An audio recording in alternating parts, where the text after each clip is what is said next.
Welcome back to the Chalk Podcast, your Call of Duty talk show for pure punditry, but expect no expertise.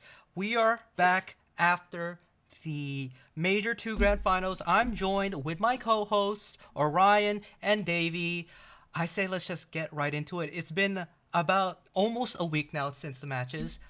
We were right. We were right. Now, I will give full credit. I will give full credit to Orion for being the one brave enough in these times to bring up the Vanguard Silver Surfer call. That one's still pending, but I will say, Davey and I were on board with the narrative, so we're just gonna jump on that bandwagon. But we did believe in that. We did say that Optic weren't gonna win. So let's talk about how right we were. Let's just get into I know. it. Then there's people on Reddit after the event, posting our exact take. They were And it's like, scared oh, come to on, do it like, beforehand.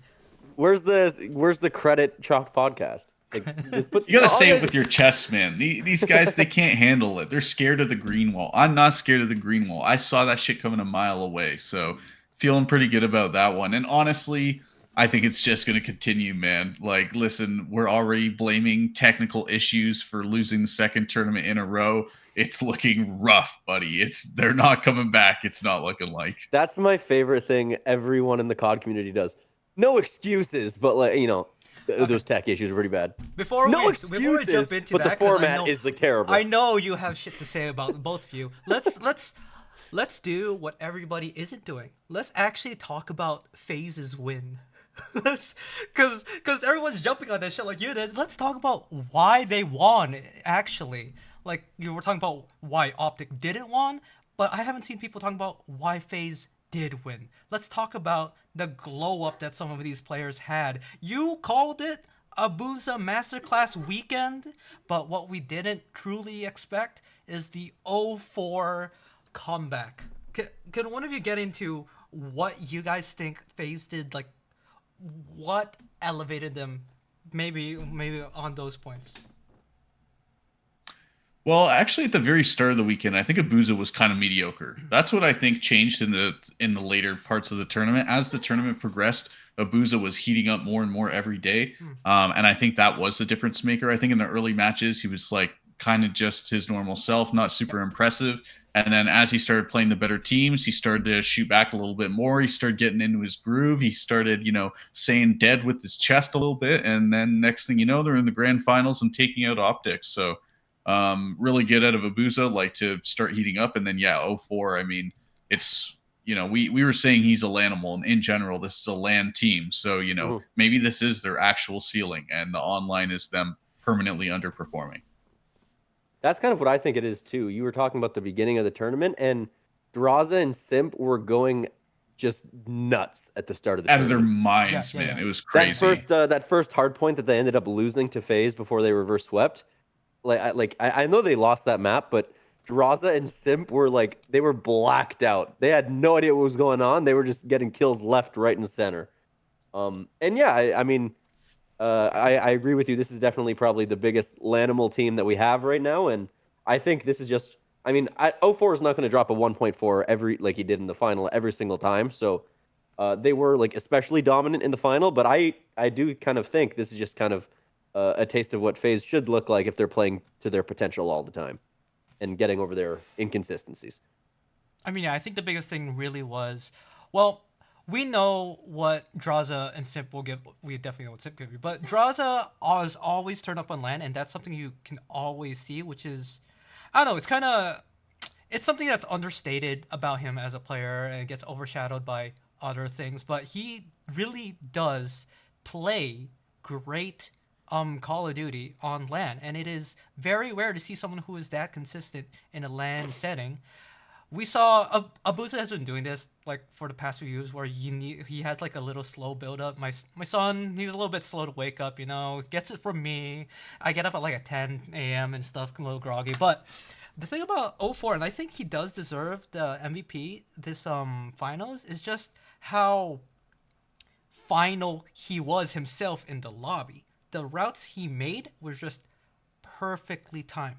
And this goes back to, I think, what I was saying before with a lot of people, they look at the stats. A lot of people, they look at the records, look at the map records, and they look at the seedings. They look at who they expect to win, which is why I hate it when people are like, I have this much when my pick and bans or whatever, because it doesn't matter. How do you predict that 04 is going to get every single godly timing and every single two piece when he's already one shot? Like, how do you predict that? COD has never been like a precise Valorant, do this perfectly. No, it's an RNG game. And I think today they won the RNG. I don't know. I think they were just in form, right? Like Yeah. they played a lot of games throughout the whole tournament. People will talk about coming from losers bracket as a benefit.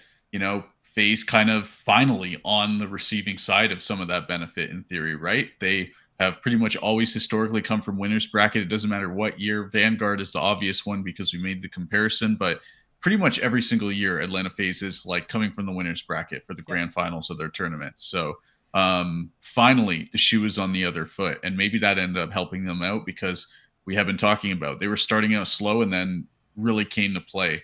And this is the first chip for Abuza and 04. I feel like that's something worth talking about, right? Like, does Poor this just Nasty. completely Left elevate behind. them because now like they've gotten over the mental hump, or is it the kind of thing like all the tension is released and they just give up and they're not winning anything anymore? I do think with this when they have established themselves as a team that's able to hit that ceiling, hit that level. But like I forgot, was it David who mentioned you won't expect that from 04 all the time. Mhm. But I think what this win does, it does sort of prove to the roster their propensity to play at that level. And I think the roster sticks throughout the rest of the season because of this win and how we're now entering mid-season. And usually the teams that have found success in their systems won't make a change mid-season unless it's like Optic last year, but that's a very specific situation. It's just so surprising to me how much 04 sort of outplayed the side of Optic, which we've been gassing and which everybody's been glazing for the past few weeks in terms of how well they play BO7. But I mean, at the same time, it's not too surprising because you do have Draza and more so Simp, who we said is like the greatest hard carry in this goddamn game right now. Uh, I don't know. By the It's way, I had him at number 2. You had him lower I had him on at your three, player ranking and list. what we were Yeah, what talking earlier is that I still 2 is higher had than him there. 3.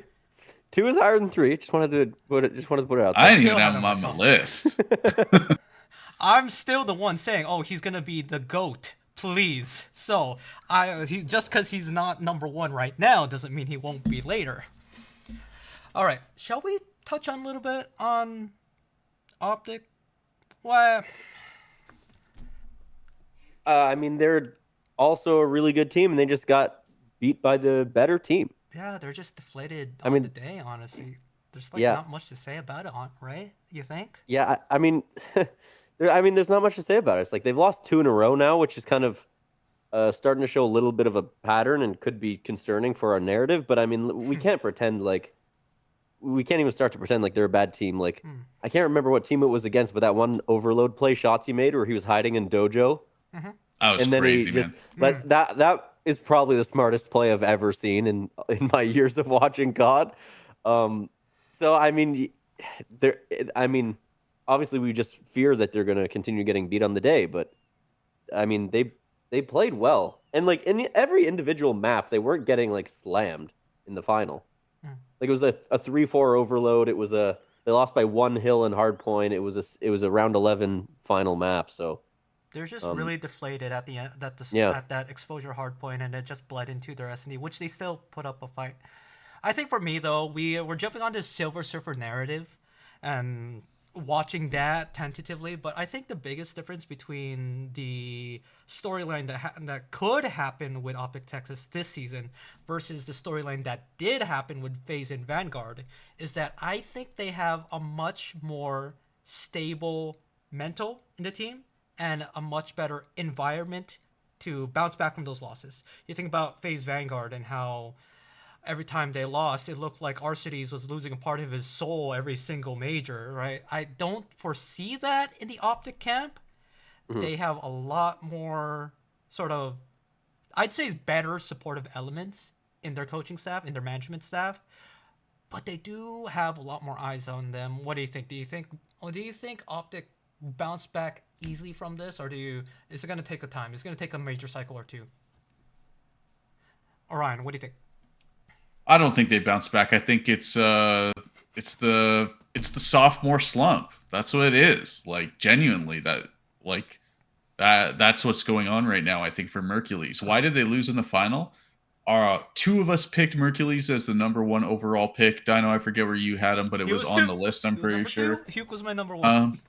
Yeah. So the guy is just the savant. He is Hercules, not Mercules, right? He's God mode, and he just looked human today. That's the half of him that came out instead of the God half. So it's you know if he is not on the superstar level, then Optic is a beatable team. It's the problem is that you have you know probably one of the best, if not the best, all-rounded role player style SMGs in Hook with the superstar, SMG, and Shotzi are just like kind of the playmaker SMG, if you want to call it that. Not to say that they both can't, but just their natural sort of way that they play the game. And Dashi is the supportive piece in the ARs. Merc is supposed to be the star. That's kind of how they set it up. So if Merc's not being the star AR in a game where the AR is extremely powerful, that's a recipe to lose. And I do think that, how do you get better when you're the most studied guy, and how do you stay ahead of the competition when you're the most studied player because you are Mercules, right? Like you got that swag on your name, for lack of better words. So I don't know. I think it's going to be a sophomore slump year, and that's contributing to why I believe so strongly that they're going to get second all year. Damn. See, I just realized he really, truly is not even committed. He truly believes it. I'm like, you know what? I accept it. I accept the narrative, but I can see how it can all go the other way. But Orion really is committed to it. You know what? Props. I respect that for you. The reason I'm not quite as committed to it is because FaZe weren't like, in Cold War, FaZe were like winning like most of their regular season matches. They were winning most of the majors. In Vanguard, they were making it far in the majors, but to my recollection, I don't think they were like world starring people in like just qualifier matches the same way they were in Cold War. I think they were more Not of in an average casual. team. They were still dominant online. They were still good. They were Yeah. still like very, very good, and you fear them when you play them. But Cold War Yeah. was a different level. I also think like at a certain point, like Abizi just notoriously hated that game. He was probably checked out a little bit. Arcides was running the MP40 because Celium wanted to sit up top third on Gavutu with the auto. And if that's going on in your team, I think it's kind of a little I think things are a little bit chalked. I don't quite feel that pessimistic about this Optic team going forward, but I mean, if other teams are again going to continue to show up like this and just drop crazy numbers in finals, then I could totally see them. Although it's not as necessarily as dire of a situation as the FaZe situation in Vanguard was, I could totally see them not winning one this year. Yeah. I think my take on it is that for three of the players on that Optic roster, it's pretty much a legacy run for them. Anything forward now is just them strengthening their legacy. Mercules is the only one who really has sort of the space to sort of build a new name for himself, and that's not. I mean, that's considering the fact that he's already accomplished so much. So I am not worried about Mercules being a flash in the pan sort of player. Comes in one season, goes out, right? We view him as like a generational talent. I still think he is that, not just because of the eye test, but all of the other things that sort of surround him in terms of intangibles, in terms of eye test, in terms of what he does on a map. But that's my take on it. I still like the Silver Surfer narrative that we're running. But I think we talked about how they won, right? We talked about the win. But one thing I want to talk about is what everybody is talking about now. Why is it? And I don't know. Maybe it's just because I've been a little lethargic this past week, and it's been a little bit, and I've just thought about it a lot. That every single sort of narrative after like the first 2 days after the win has not been about FaZe's win. Has not been fan cams about fucking Drazo or how much aura he had when walking through the crowd, all flipping him off. How he's a CEO. Maybe there's like a few posts and stuff here about that. But all the narrative, all the discourse about Call of Duty competitive, which should be a great time right now. We had the E Classical phase versus Optic. All the narrative is other things. We're talking about Nero. We're talking about Abizi. We're talking about Hydra and the Sugar Daddies. We're talking about we're talking about this side of the stage is cursed. We're talking about format changes.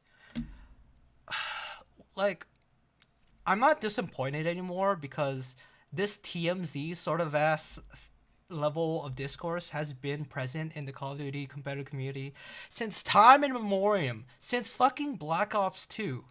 But I just want to get your guys' takes on why it is this way, why the Call of Duty community continues to want to be this TMZ level, TikTok focused attention span.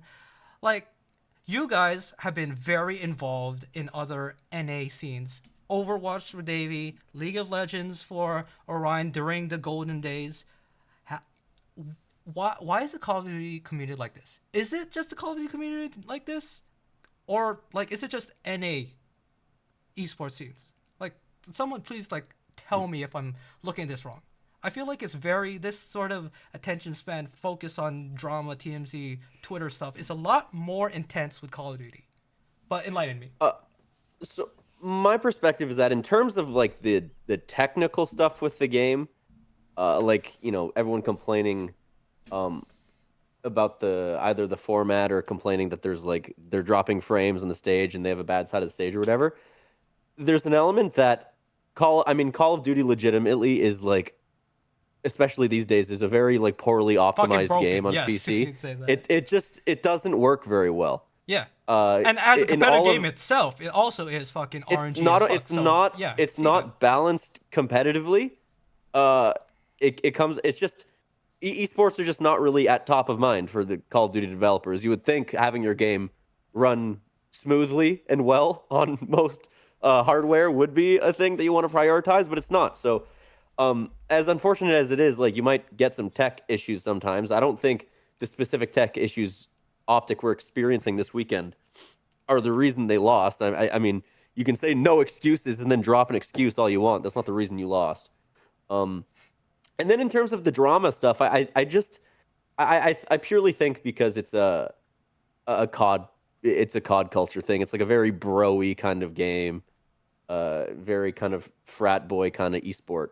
And also, if we talk about Overwatch and League, those are games that are very dominated by like Asian demographics at the top level, and they're just culturally those are very different people than Americans. So I think those are the primary reasons behind that. Can I just ask about the like technical issues thing? Has anyone, because I don't follow all this stuff super closely, has anyone actually come out and said like this is the exact technical issue we faced? Because they never do. I think I'm mostly seeing all conjecture where everyone is just saying, oh, there was lag, but like what does that mean? Was there frame rate lag? Was there like ping lag? Like what?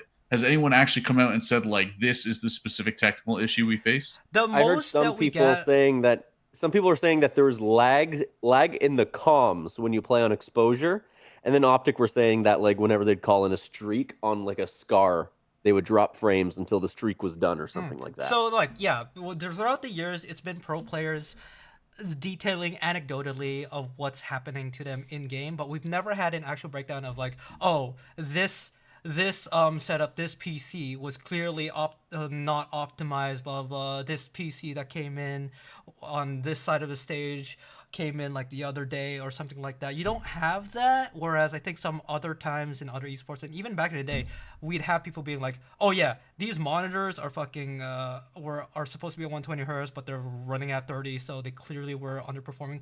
Never any like solid technical details. Just anecdotal from the player side of things, from the coaching side of things, and of course, never from the league side of things. Yeah, and because I think for me, the reason I bring this up is because when you are playing at the highest level, you are very nerdy and like precise in your setup. But at the same time, you know, I think there's something to be said about like playing through it. It's the same thing as like, you know, I've made the analogy before of playing sports with adverse weather conditions, right? Like I used to play rugby back in the day. You play in the rain, you play when it was hailing, you play when it's 35 Celsius outside, like, you know, you play in any weather and that's going to impact the game, right? And, you know, the reason I bring this up is because there was complaints. I remember this story of ROPS and Counter Strike complaining that the tournament PCs were only 200 FPS, and at that point, you know, like, yeah, my PC is lagging. I'm playing on 200 FPS. Like, get a grip, bro. Like, you know, that's. I That's funny. understand. Like, it probably does feel a little bit different, but at the same time, like, to say that that's a substantial performance problem that needs to be addressed, like, you know, no, it's not. Like, get over yourself, kind Like, of thing. or you can just fucking gigamog them. Do you guys remember the Optic New York lower finals in Vanguard Champs that got super hella delayed? Optic versus Oh yeah, New because York. they put out a patch in the middle of the tournament, Do you know the actual a reason why BattleNet it got patch or delayed? something. No. Was it not that? Well, there was that initially delayed it, but we had that hour-long delay because Crim6 fucking mogged the referees and wanted his entire PC switched out. And you know what? They did it. They fucking did it for him. Like, they do that, and then, but either way, these fucking I want to get back onto the point. Like, everybody's just talking about that. And the other side of the discourse is, oh, if it wasn't Optic, then you would be saying what Gutty's saying. You would be sharing the same sentiment of you gotta just play through it.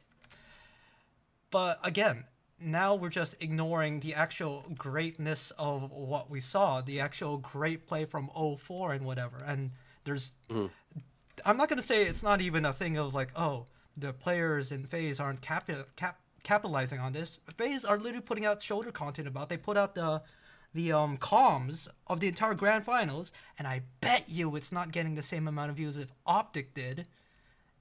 Is it? I mean, of course, right? Like, it's. I mean, listen, it's the Optic fan buff, of course. And Like, that's what it's like. let's not Is get it it twisted. just that simple? Yeah, Like, it's that simple. Of course, it's that simple. What do you mean? What other reason could there possibly be? It's just Optic, bro. well, that's Like, why I'm asking, because that's a sentiment I've been sharing for fucking 10 years plus. That, oh, it will never fucking, these teams will never actually get their shower of medals because it's just the Optic fan base. Is that how it was in Overwatch, where there was a fucking just energy shock people taking over thing? Is that how it was in League, where it's just that was TSM? League, bro. TSM, literally that TSM level? is like Will we people know never grow out TSM of from this every shit, other dude? game. Like, it's just how it goes, right? It's just an order of magnitude more popular. Optic's Twitter account probably has more followers than every other team combined. I don't know, like, fact check me on that, but I would be I shocked believe if you. it I was believe you. different I than would that. believe you. I would be shocked if it's different than that. So it's just the Optic effect. It is what it is. But honestly, I am just really sick. I'll just leave it at this. I'm so sick of gamer Dunning-Kruger syndrome. Like, I'm so over it, bro. I've been in esports, like, playing and watching esports for like probably close to 15 years at this point, I want to say. I'm just so over it, man. Like, I don't know. Maybe I'm just getting old, man. I'm almost 30. But like, I mean, no, that's why I'm I just asking. can't handle that shit, bro. Like, just press the button. Okay, you didn't press the button. Just say my bad. Like, why does it have to be more than that? Like, I'm so over it, man. Even like these people, I'm playing World of Warcraft right now. People in these WoW dungeons talking about like, oh yeah, I interrupted them, brother. You didn't interrupt them. The cast went off. Okay, we can look at the action log if you really want. If you want to go there, but we're not going to go there because I just can't with these people. I have no patience anymore. I'm so over Yeah. it, bro. Just grow up. Understand you make mistakes. Please. I know. I think I saw a clip or is it in a podcast or something. Shotzi was complaining about the PCs at the event, saying that like he was only getting like 100 FPS on like his system at one point or something. And it's like that's probably suboptimal to what you normally play on. But come on, like it's it's like Tony Stark once said something to Spider-Man in Spider-Man Homecoming. He said, "If you're nothing without this suit, then you shouldn't have it. If you're nothing without 450 FPS on a 240 hertz monitor, then you shouldn't have it." Okay?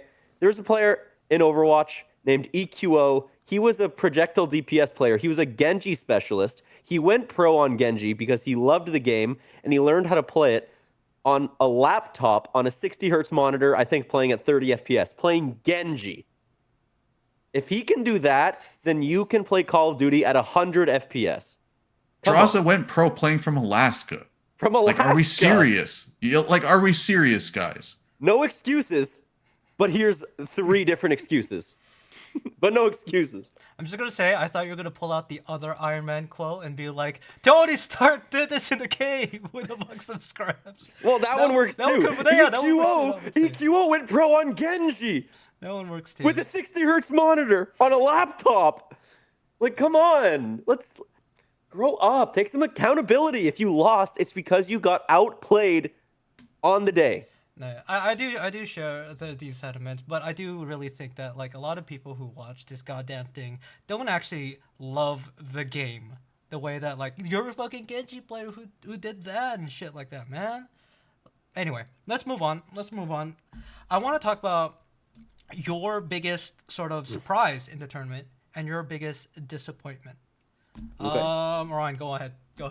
It's the same for both of them. Biggest surprise and biggest disappointment. It's the Miami Heretics.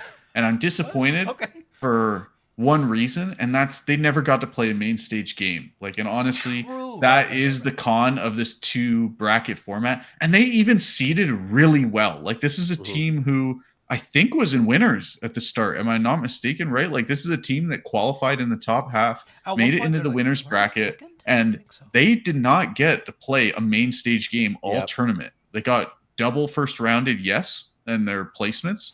But at the same time, like, if you're placed in the upper bracket, you don't even get one real, like, I'll call it a real stage game. That is a huge bummer, in my opinion. It's also criminal that, like, the 2 European teams got into a match against each other through the miracle of the bracket. They matched up, and we didn't get it on the main stage. Like, are we serious, man? The 2 European teams, like, and one of them is like full European. It was a good match too. Yeah, like that. Oh man, like, just honestly, I know you couldn't do it because, like, the community would just implode. But, like, I would just say on the day, fuck it, like, see you later, fucking, Surge, Ravens, you're playing on the second stage, buddy. Change of plans. Like, no way, man. Give the fans what they want. Like, at the end of the day, that's what it's about. This is and time so, where like, the fucking the optic policy of we're gonna put them in the best slot to watch needed to be applied to some of these matches. They apply it to like FaZe too, so why not apply it to like this marquee matchup? But yeah, I can see that. Yeah, so I was really bummed about that, and also just in general on the more of the gameplay perspective.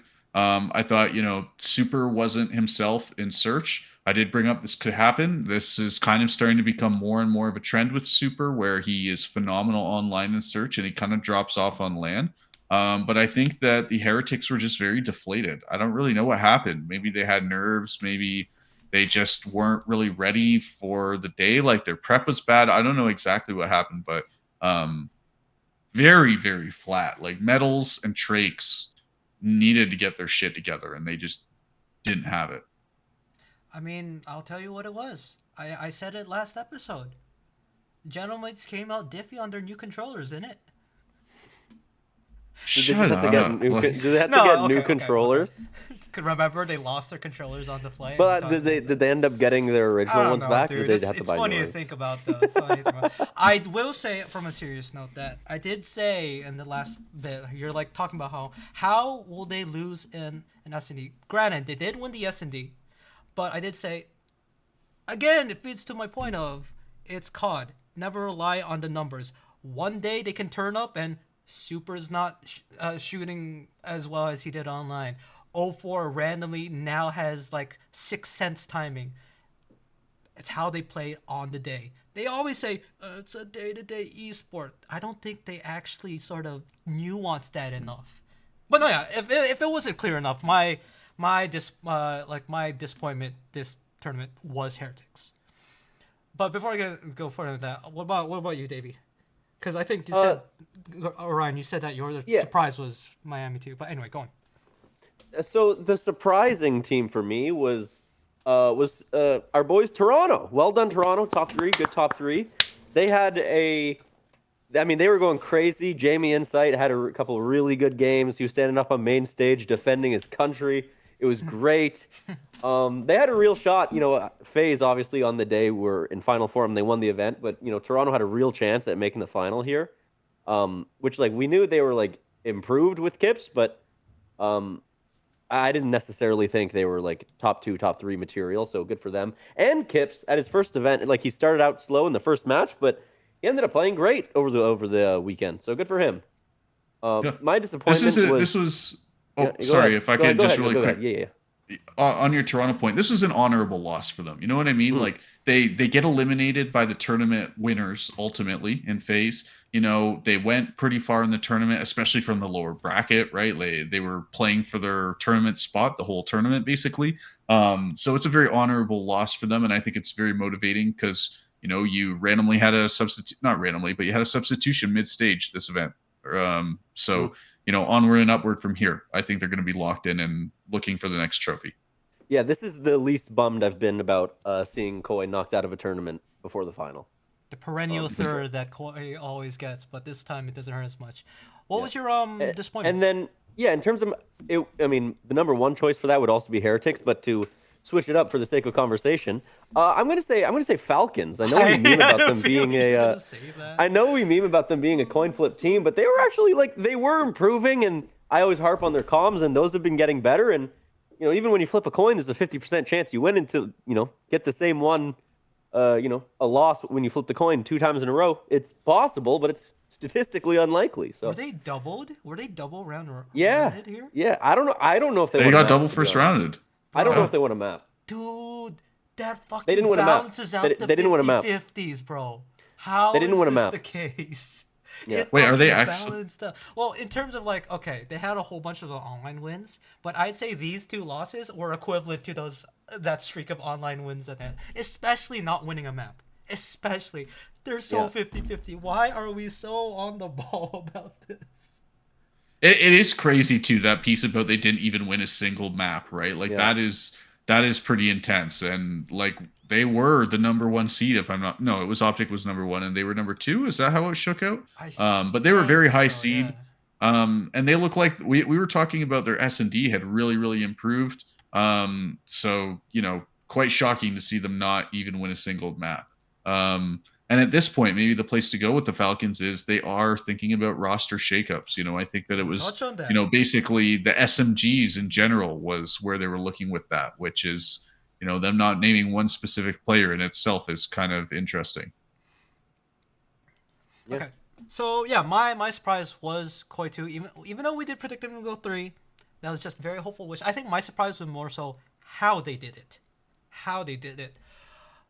I think because of my actual bias, the most I can say is that this is the first time in a long time in a tournament where I attached to a team and actually was feeling the adrenaline of hoping that they win this round, that they get this key rotation. And I haven't felt like that in a long time. I know it is enforced by my bias because I want them to be in a good mood the next time I'm on set with them. So it very much, me cheering for them is enforced by my fucking own selfish desires. But at the same time, it did give me the same sort of feeling that I would see Cruz have whenever she watched the Vanguard LAT team. So all I'm going to say is that I'm just really glad of what they did and how they looked, and how some players like Jamie Insight just turned it up. Legacy series, people are joking about it, how English players in the Premier League, they never play well until their back's against the wall. Same thing with Jamie Insight. But I want to transition this into a little bit more discussion about community discourse. We have some players this tournament that kind of a lot of people was calling for the heads. Yeah, they're turning up. So I don't know. I'm gonna just rattle some players off, and you tell me if you think community did not know jack shit about them. We've got people like Envoy, Insight, and O4 specifically, which people wanted fucking in McDonald's for some reason. But what do you guys think? Do you think that everybody else is wrong and that these guys deserve their spots in the league? I mean, I think they deserve their spots, but I think that Envoy was trash this weekend. Like he was terrible, and it's just like kind of that's his yearly cycle, right? Players just peak, and you know they hit peaks and they hit valleys at different times, right? But like, oh man, that's a stinky one. Like, whoo, that is you'd avoid you that gotta one, but- spray some Febreze or something around there. Like, man. Yeah, I mean, I do agree. All these players deserve their spots in the league, but I mean, I can see where the community is coming from because we can't pretend there's not merit to seeing a team underperforming kind of drastically and they're losing a bunch of games, and you have one player on that team noticeably underperforming, even in relation to the rest of their teammates.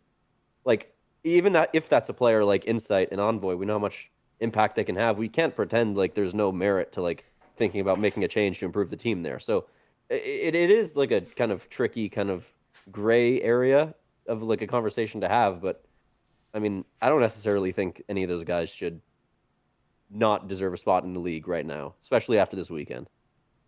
Yeah, it's kind of one of the consequences of our format, right? Where in traditional sports, you're playing like in baseball, you're playing over 100 regular season games, as an example, right?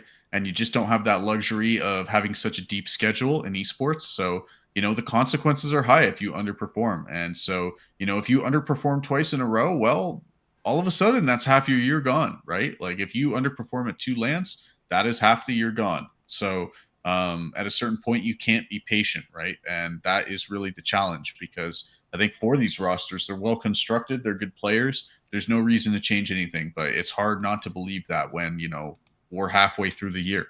Mm-hmm. Speaking of building your roster and making changes to roster, since we're already on this, I'm gonna rattle off some moves that's been happening, and you guys are gonna give me a rating. Let's go for, I don't know, 1 to 10, with 10 being this move needs to happen, with 1 being these GMs are brain dead. Shall we? Oh, so these are okay. Sure. Okay. First off, let's talk about the potential LAT shuffle in the roster. You've got a mole on the roster who's leaking. No, I'm kidding. That shit is fucking insane. How the narrative went from someone leaked the roster, it's Hydra leaking the roster because I don't know his fucking. Anyway, real roster change. I wanted to say That is crazy though. Like it's poor guy, man. Abizi looks like the uncle at the family cookout every time I see him now. I feel like he needs to start wearing like plaid shirts and acid wash jeans or something. He's hitting that era of Abizi. But it's a gamer word.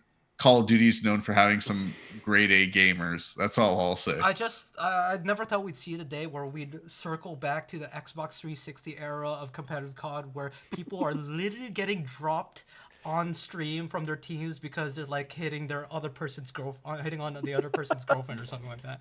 Anyway, let's talk about the first team that's considering to make a change. Falcons. Now, I don't know how touched in you guys been recently, but apparently the current standing is moving Kismet back to a sub and dropping Pred for Academy player QK, who has been touted as one of the top challengers talent currently, alongside with players like Aluka. But the biggest one is Pred for QK. What's your rating? Wait, Pred is getting dropped? That's what I'm saying. Yeah, that's the. I thought they hadn't fully confirmed that. I thought it was just that they were saying I thought it was either Xnit or Pred. None of these are right confirmed. now. These are the running roster rumors, is what I'm saying. Well, to be honest, like I don't really like the Pred Kismet SMG duo. I'll just start there. Like assuming that Pred stays and it's Pred Kismet on the SMGs, which I think, if they bring in KQ, they fulfill their requirement of having a Saudi player. So I think it's, like let's face it, Xnet is the one to drop at that point of these players. Wait, let me cut you off real quick. Kismet was actually their flex. Yeah, but that's what I mean. Like Kiz is not a real flex. Kiz would move it's to the, but Kismet and Pred is what I'm saying. But Kiz Pred would be the SMG duo that he's not a fan. Yeah, KQ would come in as the AR, right? Yeah. Like that's Okay. Okay, so like, you're saying sure, you don't like the Pred Kismet SMG duo if it happens. Exactly. Yeah. Okay, yeah. okay, Like I thought you think were saying that's I what's think happening. Xnet is going to Go go on. over Pred unless Pred is like genuinely has a body in the backyard. There's no way that he's going over Xnet. I think they're just doing that to help save face for Xnet because they want to like treat him well. With all the shit that happened, you saying Pred has a body, allegedly, let's throw that out here, is more viable than you think, allegedly. Yeah, like genuinely, it's not even close. Like it's not close. Like sorry, XNIT. I'm kind of an XNIT believer. I think he just needs a sports psychologist or to figure it out a little bit. But so I don't like the Pred and Kismet SMG duo. That's where it all comes back to because I think they're just the same kind of player, and I think that's a problem where both of them want to hit routes, shoot people in the back, kind of play as the secondary SMG or like the cleanup SMG, do some wacky stuff on the map. I feel like too much of that is not good in Hardpoint, especially in this game. It's a very straightforward and structured Call of Duty in Hardpoint, this title. And so I don't really like that SMG duo as a whole. I don't have a lot of confidence in it. Otherwise, the only other thing I'll say, and it summarizes my whole thing in terms of KQ is just I have no idea what KQ's level of English is. That's my only question. I think that's really like until the answer is like he's fluent in English, it doesn't matter how good he is as a player. Like COD is way too fast to be functional if you can't understand comms, like without needing to translate. He's not going to understand Celium. He's not going to understand Celium. I will say he has been playing on the mixed teams of Falcon's FaZe, Falcon Salient sort of mix up, so how they sort of been mixing around in challengers this season. But what's your guys' ratings? 1 to 10. Like, I don't know, like a 7. I don't know. I'll just say 5 because honestly, I don't know anything about KQ. That's the number one reason. I don't know what he's like as a player. I don't know if he's good. I don't know anything about him other than people say he's good in challengers, which means nothing. What streamers say is that he's a fast AR. I mean, whatever that means, right? I guess we got people. That's what Mr. Streamer says. Sure. Let's move on. David, you take the lead on this one. Surge trialing new ARs. Now, all this is based on reporting done from Breaking Point, who are the more tuned in people to the scene. But Surge trialing new ARs. They dropped Cap, and they want to move Gwyn to SMG.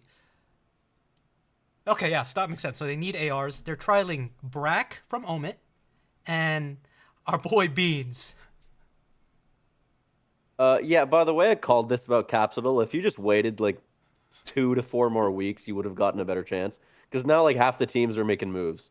Apparently, now you're getting dropped allegedly, again. this has happened every single time he's coming in the league, where he plays really in challengers, but when he actually gets on a team, he has discipline issues, comes late to practices, is it trying, that sort of thing. But anyway, I thought I'd throw that in just because that context, that alleged context, should probably be useful for this conversation. I don't know. The team,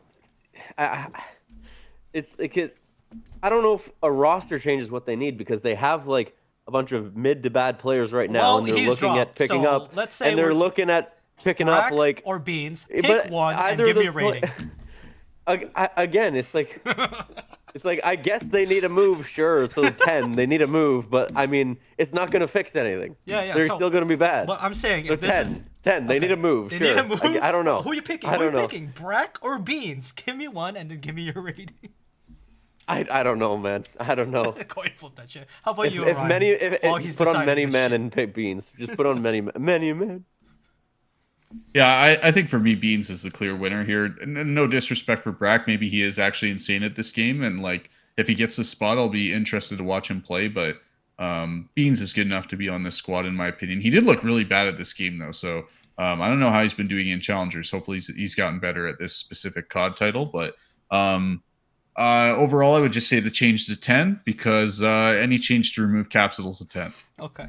Yeah, I'll go. Isn't it because Beans just won like the Challengers major? Probably. Was he on the team? I'll give Beans 2. I'd give like an 8 just because I don't think that team improves anyway. That's what I'm saying. Like they need a move, but they're still gonna be. It's not gonna fit. The move's not gonna do anything. Let's move on. Let's move on to a quick one. Carolina also making a move for reasons. They dropped Nero. I still can't believe that fucking situation went down, and oh my god, this is so fucking stupid. We call ourselves a professional. Okay, but the options. What's crazy though is like Nero is like one of the best players on this team. So honestly, like it is kind of crazy to drop him. And besides, even the community fucking the community discourse around it was like, bro's just fine. He's just a little bit weird about it. But anyway. whatever. He's dropped. The choices are that they're going to trial is Fire or Geo.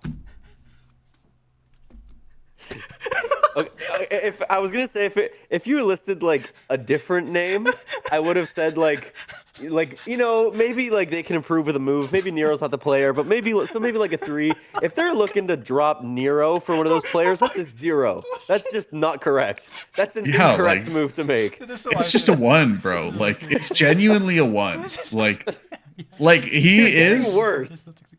Yeah, he is the competitor for best player on the team. I think it's either him and Lurks.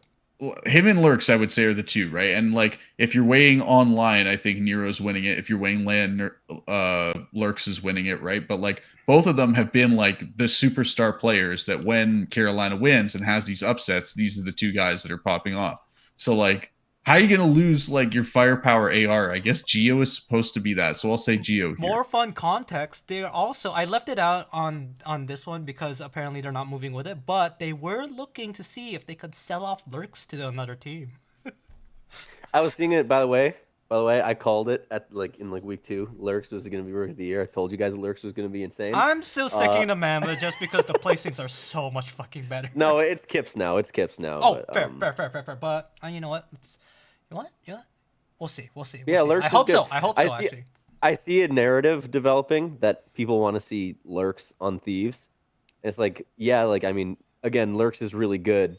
But he's not. Talent is not what Thieves need. Talent is not what Thieves need. Yeah, that's not going to fix. They're just desperate and coping, bro. Just leave it at that. They're desperate and coping. Yeah, they're just like flailing in the water, hoping someone's going to save them, and no one's going to save them. They save themselves. Liam is doing what he fucking can. Anyway, let's move on. Let's move on to this last team. Oh God, they're so okay.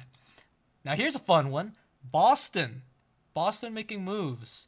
They finally broke up the duo. They benched both Snoopy and Purge. Rest in peace, Purge. But I don't care who it is. You don't care. You don't care. I don't care who it is. They were the worst SMG duo in the league, man. Okay. It was brutal. It was brutal to watch. Okay, you don't care. What about an Afro? Can I offer you an Afro? Ask for shit. What a trade. Like, man, Afro is capsule level. I'll just say that. Afro is capsule level. He's garbage. Okay. Actually, Davey, I think you might like this based on your previous sentiments about his former teams. Their other option is Mr. Kenny Williams on an SMG. Yeah. Now that's gas. Oh, I knew you guys would like this one. Do it. Yeah. I think Davey even I think me and Davey had the conversation about like Austin should look at Kenny, because I think Kenny at all the best points in his career, he's been rocking the SMG. He's been like saying Kenny always performs best. I will say maybe his team doesn't perform the best with him SMG, but individually he does perform so much better in SMG. I agree with that. Yeah, like I think an SMG is a good thing for Kenny. Like I think he tricked himself into thinking he was a flex because of 5v5. And then he's not a flex in 4v4. He's an SMG in 4v4. And I really think he basically went through an identity crisis as a player because of that. And so I think when he's on the SMG, you know, he looks like a real human, for lack of better words. Like he's just not playing in his own head, which is what it looks like he is when he's playing the AR. So I think that could be good. Like, you know, I feel like he needs a seasoned player to go with him, though. Like, I actually don't think you want to put a rookie with him going to an SMG, because, you know, like he's going to be uncomfortable in that role. Like, I think he needs like a kind of seasoned SMG player that's going to let him do his thing and figure it out, and have someone that just like naturally understands how to fill the gaps and play the role and like be comfortable to play with, for lack of better words. Who do you think? Yeah, who would be a good AR for that? Actually, now let's talk about it. Let's spitball here. Who are some? Oh shit, Throwwood fellow. Oh God, no. No. Davey, what did you have? You were cooking something there. I was trying to think. I actually don't have a name in mind. Okay. Like a good fucking AR. Oh shit. But why do they need an AR? Because they need SMGs, right? No, they need bench an Purge. SMG. I thought we were talking about how Purge and you need to Snoopy. pair him with a good veteran A veteran AR. SMG. Oh, veteran SMG. Veteran Like SMG. the That's what I'm other saying. guy Like, they bring in. like genuinely put TJ on the team. Like, I No, don't think do that. TJ would be a good SMG duo No. for him. Like, No. I'm not even trolling. No, I know you are. They were gassing him. They were gassing him pro loot. Yeah, that's fine. That's fine. Who else? Wait, who else is good here? There's no good SMGs. This is what I talked about literally last week Asim. as well. So like this is the other problem is there's no good Ah, SMGs right now. So I don't know. You just pull someone from challengers and fucking pray, or you try and buy out lurks. I think that's like those are your SMG options right now. So we're talking about this is a great transition. We're talking about how there's no talent, right? I feel like we're seeing more talent from more so from EU, EMEA places. But anyway, the point stands that we are hard recycling, dude. It is like fucking NA League of Legends that shit here. But I don't know how tuned in you guys are. I know that you guys primarily play on PC, so maybe it's not your forte with the general gaming industry. But recently, Sony has announced huge increase on prices for their PS5. What is it? The Canadian prices now for a regular PS5 is $819 for just the regular, and $1,099 Canadian for the PS5 Pro. The Pro. That's not even counting for the GST in your different regions. I'm bringing this up because we've seen the RAM prices, fucking insanity chaos that's been affecting PC market, but now we're being hit with the PlayStation 1 too. Do you think that this will have compounding negative effect on the state of challengers moving on? Just ignoring all the sort of cutting underneath the legs that challengers has had in the past few years, I feel like we're gonna see not just the drought. Literally nobody is going to be playing this game competitively. Nobody is going to be striving to become a pro in Call of Duty, and as a result, we're going to see some of these former pros have their lives extended in challengers like Arstees, like a fellow, like a fucking I don't know what's like an awakening. What do you guys think? I was just thinking about this in the shower and thinking about this is honestly really bad for Call of Duty. These PS5 price increases and the RAM shortages is really bad for players, honestly. Why would it be worse for Call of Duty than like any other esport? Because predominantly Call of Duty, as a player, the player base is how do I say it? Most of it does come from console players, and now we're seeing that people won't even have access to it and access to playing the game, and they're just we've seen it even this year, year by year, how sales are going down, player base is going down. My point is, I think this is just the way to sort of just kill any sort of pipeline for talent. I completely disagree. I think we're literally rerunning 2008 with Modern Warfare 2. The global economy was in a recession. Kind of sound familiar? War in the Middle East, global economy in recession. It's about to be a new Modern Warfare game. And you know what? In 2008, how did everyone deal with the economic collapse? They played Modern Warfare 2. Like genuinely, that's what young men were doing. They were playing console video games. But how are they going to afford it now? They can't even get the console. They already have them. Like, let's face it, people already have their consoles. And just at the end of the day, where there's a will, there's a way.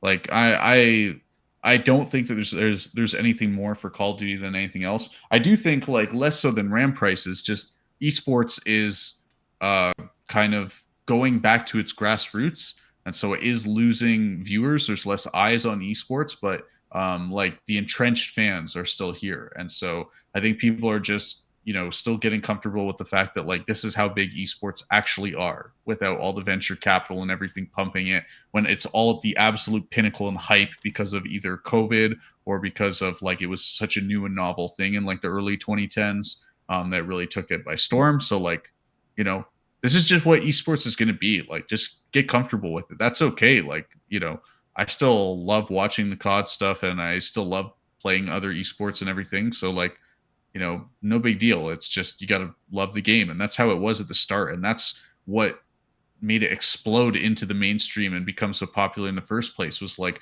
people loved watching the TSM house videos. These fucking weird gamer nerds like try and interact with each other, like live in a house together and be functional because they had no money or funding, right? Like it's just basically a fraternity house. And that's why now content creators are doing content teams that are literally just trying to recreate that exact experience. So I don't know. We're just going back to the grassroots, and honestly, I'm here for it, man. It's more fun this way. So you don't think that the shrinking, or rather, I would agree with you, the stabilization of size of the space of some of these esports scenes won't have an impact on the rate at which we produce some of these generational talent? Like, do you think we will still get your Hydras out there, your Scraps out there from new players? Because you're I talking think it'll about how just we have entrenched fans, though, but how is that going to, how are we still going to get new people coming in, younger people coming in, and becoming those sort of diamonds in a rough that pop out every so often? the well will always refill. Again, I'm going to grinding gear games here on this one. They talk about this from a design perspective. It's like, you know, Magic the Gathering has been releasing new cards and ideas and mechanics for over 25 years now, right? 25 years they've been coming up with new original ideas for their game. How do they keep coming up with new original ideas? They just do. The well refills. And so you can't be scared of being creative. You can't be scared of people coming up. Like it will happen. It is inevitable. I would even go as far as to say, like, will there be less because COD is a smaller market share than when it was 2008 and it was the biggest game in the world? Yes, of course. But like, the rookies aren't going anywhere. Davey, do you have anything to add on? Any 2 cents on this? Yeah, I don't think hardware prices is gonna are gonna play a big role here. I think like the gaming as a whole, since kind of the Modern Warfare 2, kind of Black Ops 1 days, has grown a lot. I put it into an inflation calculator while you guys were talking. I think the PS3 in 2006 launched for like $500-$600. Today that would also be $800. So, and also there like trends that have emerged over like many decades that even in times of like economic hardship, like spending on entertainment doesn't really fall off all that much. So like historically, people still like spend money on entertainment. Um, and I mean, as long as there is a scene to compete in, there's going to be people who want to be the best in it.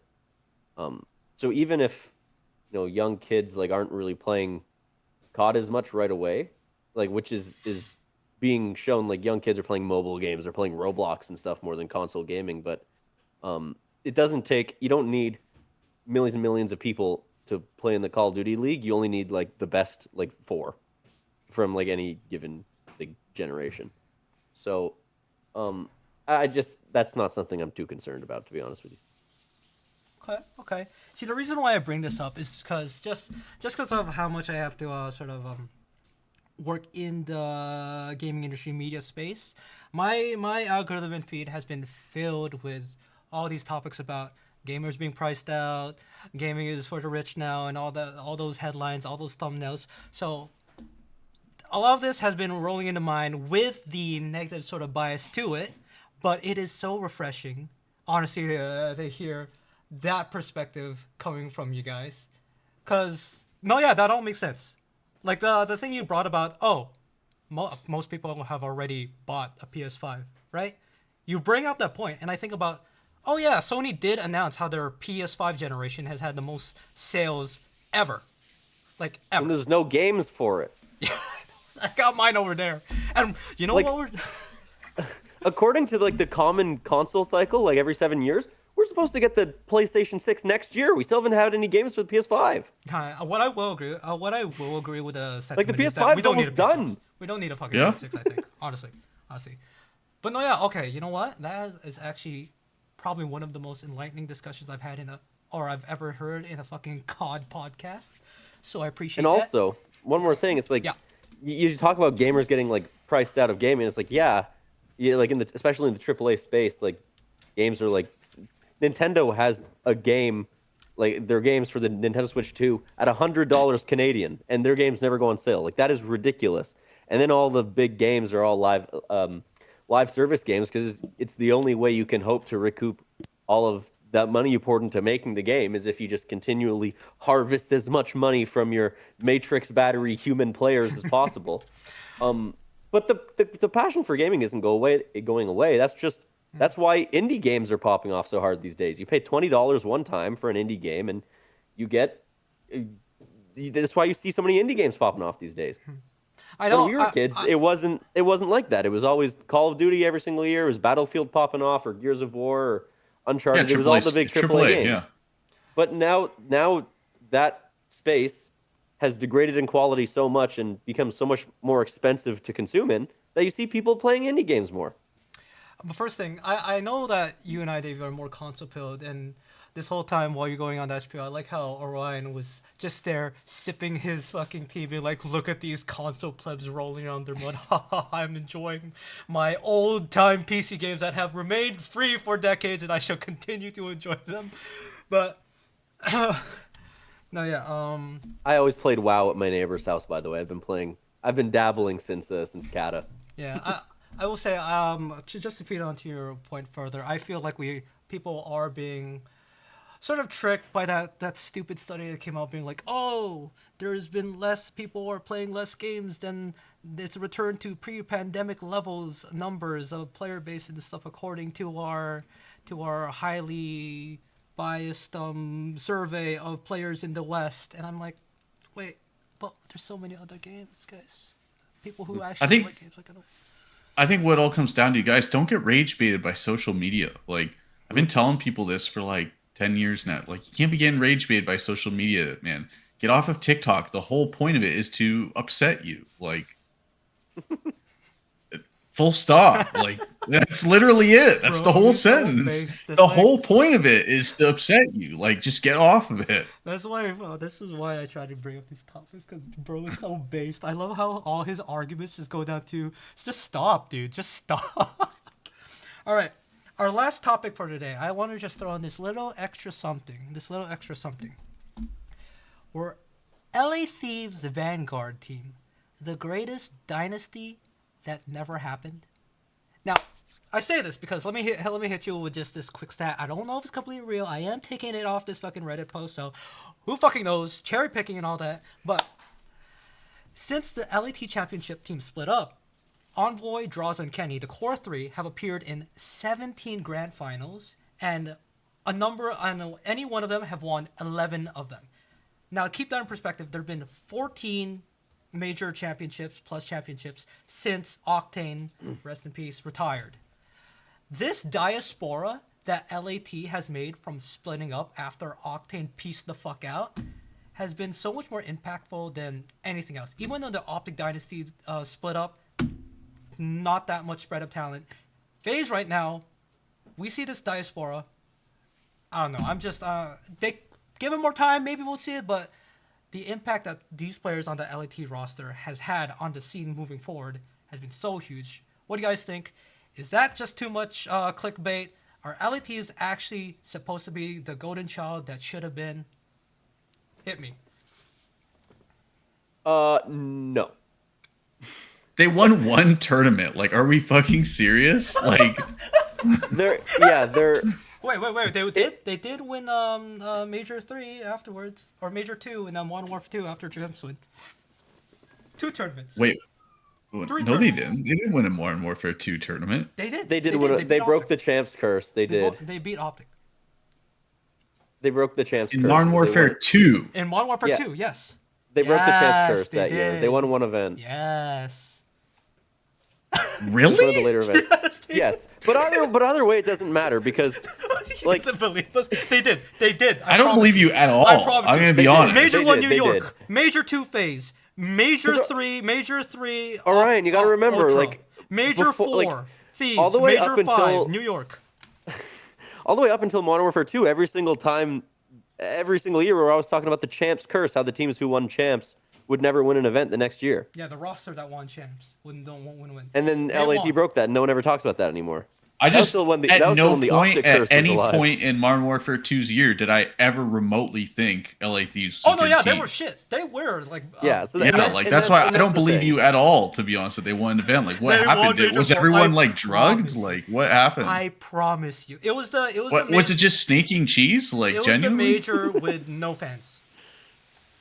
Oh, so they won like Oh an yeah, it online was match. the No, it was on land, but it was was just on like LAN, in a warehouse with no crowd. Yeah, because I think it was supposed to be a different team hosting it, but then they pulled out. I forget which team. Yeah, it was supposed to be in Either New way, York like again or something. ultimately, at the end of the day, Yeah.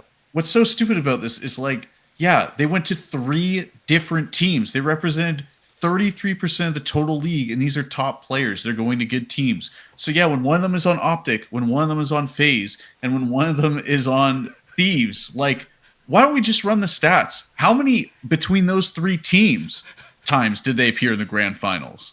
Every single tournament, right? Like, Do you want the stats here? I'll throw a match. Why not? Draza has been in 8 finals, won 5. Envoy 6, won 4. Kenny 3 finals, won 2. but exactly. So they went to Optic, they went to Thieves, right? And Ultra. Toronto for a year. And Ultra for Envoy. Yeah. Yeah, and then FaZe. You mean FaZe right? for Draza? Yeah. Thieves and Yeah, Ultra. Envoy. right. So they went to the 3 best Like teams. the 4 in- top orgs in the league. Yeah, like, wow, that's crazy, bro. The good players are good. Oh, wow. No Yeah, way. I found this hidden talent Envoy that we've never heard of before. Like, are we serious, guys? Like, Yeah, dude, I don't know where you got that narrative from, because in the they won champs in the Vanguard year, and I think they went like back to back, like in events that year. Yeah, they But won Major they, 4 they New had York versus New York. it was another year where like in the middle, like there was in like stage 2 or 3, they had a terrible stage. They couldn't win anything, and Draws and Kenny had to switch roles, and Kenny went to the sub finally, thank God. And then the next year, like they were a very kind of like, acceptable team who won one event. Like I don't know, I have no idea where you're getting this dynasty idea from. That's a crazy take. Look. They got hot for champs, and they were like a decent team for 2 years in between that. yeah, like, look at who they're playing with. Also, like, yeah, like, oh yeah, bro, I'm cementing my dynasty while I play with fucking Simp, Abizi, and Celium. Like, are we serious? Like, Celium is literally the greatest AR to ever touch the sticks. Simp is in conversations for the greatest Call of Duty player ever, all categories. Like, are we serious? Oh, fuck, quote. Oh, good players are good players. Good quote. I did think, That's like Isaac Newton discovering that when you make something move, it moves. I knew you guys were gonna bring up the they play the good players what they played with good teams. I didn't think you guys get so tilted. This one annoying. That's the worst take you've ever provided us with. Look. That's the worst one. I'm just taking some of these ideas and narratives that our fucking community has, extrapolating it and throwing it to you guys. I'm feeding it to my fucking based shredder here to see what pops on out. And as always, I am not disappointed by what pops on. Oh fuck! I'm so glad that there's people like you here to just keep this shit grounded. They did definitely win an event in Modern Warfare 2, though. They did definitely win an event. I promise you this. I promise you.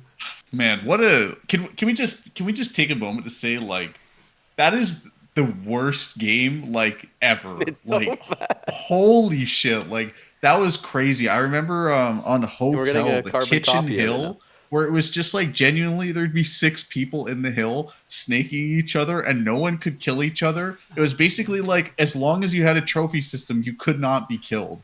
And so the whole thing was like, it wasn't only the kitchen hill; it was also the dining room hill. Yeah. Right Same thing there. it. Yeah, I remember that one more for Control, because it'd be like the defenders are just snaking on the point, and like, what do you do? The infamous Like, Paris Legion win versus Thieves. Yep, they always show that one. Yeah. Yeah, like it's yeah, man. That is the worst viewing experience for any esport ever for me. Like, that was crazy how bad that year was. Goats went on pretty long in Overwatch. It was pretty insufferable by the end. Okay, fair. True. But that, I mean, at least Overwatch is still a good game. I think if fucking MWT stick can continue as long as fucking goes, it would win hands down. But- and we're getting a carbon copy of that game for next year's game. Isn't that good? Oh, true. You were telling us that. We That are. Mechanically, it's like a carbon copy. Oh, the first season ever. I'ma just watch. I won't touch. Oh my god. I'm not going You're for camos such a next liar. year. You're so full of it. No. You're gonna see one person playing on your friends list, and you're gonna be No, like, no. You're gonna That's you're gonna one hear from thing. Preston. Preston's gonna play a couple game battles. You're gonna tune into a stream, and you're gonna be like, "Damn, bro, this is looking kind of fun." You should know And this. then If there's one you're thing gonna get that suckered has in. never- You're suckered in. If there's one thing that has never got me to play a game or something, is other people asking me. I fucking will not bend over for people they play on my schedule, and you know that.